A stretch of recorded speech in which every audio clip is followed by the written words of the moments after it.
The Sunday Night Anthem is presented by Geico. Get more with Geico. The surging Denver Broncos and the Washington Commanders. They can't stand with us. They want to be in a dogfight. They got the right goal. Aggressive, guys. Play 97, animate, dissolve.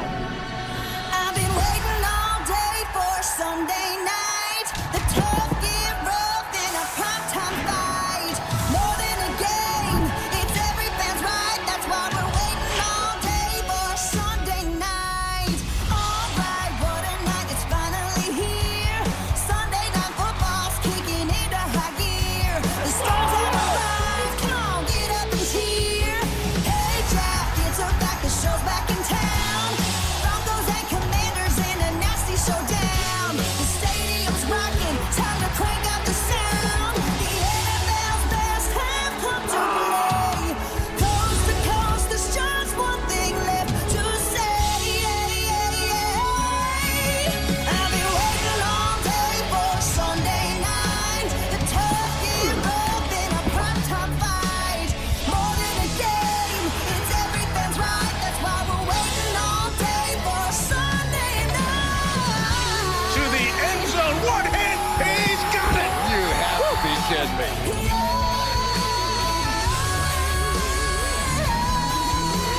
Up top, Terry, touchdown, Terry McLaurin. Waiting all day for Sunday night.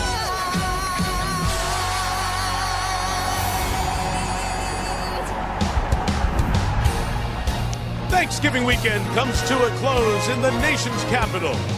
Chilly 40-degree night about 10 miles away at Northwest Stadium, Landover, Maryland, home of the Washington Commanders.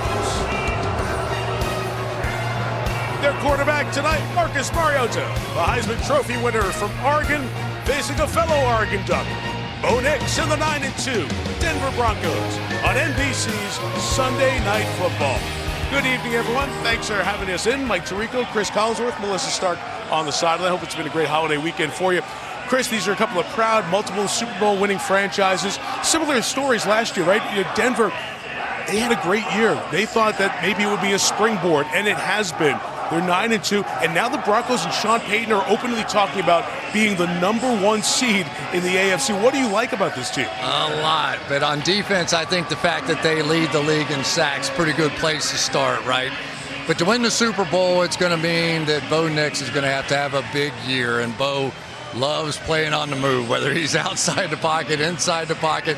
You'll see it all night long. He went blow for blow with Patrick Mahomes and won that football game. I can't wait to watch him play tonight. We were hoping that we were going to see it against Jaden Daniels, also in that rookie class from a couple of years ago, but he's been hurt half the year. He's out again tonight. So what are you looking for from the Commanders? Well, Dan Quinn has taken over the defense, and I think he's trying to calm the waters out there a little bit. Not as many big plays as they've given up all season long. And on offense, I think they hope the return of Terry McLaurin means some big plays on the offensive side of the ball. Scary Terry had 13 touchdowns a season ago.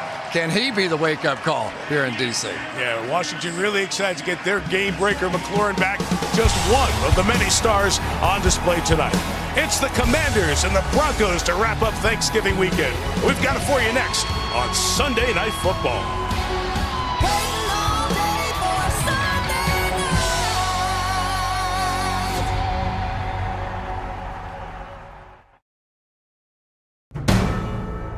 NBC Sports, home of Super Bowl 60, welcomes you to the following presentation of the National Football League.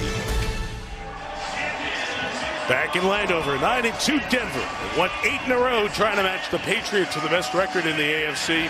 3-8 Washington trying to stop a 6-game slide. Have some key personnel updates on both sides. For that, down to the sideline, and here's Melissa Stark. Hi, Melissa.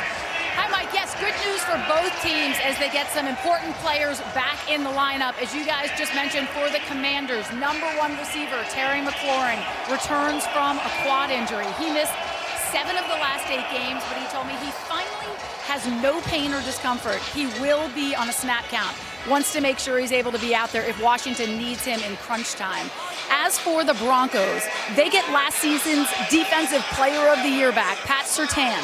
He returns after missing the last 3 games with a pectoral injury, and he said he wanted to make sure he was fully healthy and is more than ready to be back on the field. And finally, how great is it to see Broncos captain Alex Singleton on the field tonight? He was diagnosed with testicular cancer and had surgery just over 3 weeks ago to remove the mass. He missed only 1 game. I talked to him just a few minutes ago, and he said, it's a lot what I went through, but there is nothing better than this. He said the ride over to the stadium got him a little bit. He's trying not to lose it. He's trying not to cry tonight, Mike. Wow, emotional night. Guy plays with a lot of emotion as well. Thanks, Melissa. All right, so Denver's trying to join New England at 10-2. New England hosting the Giants tomorrow night. Those are the best records in the National Football League, not just the AFC. Jacksonville has slid into the lead in the South.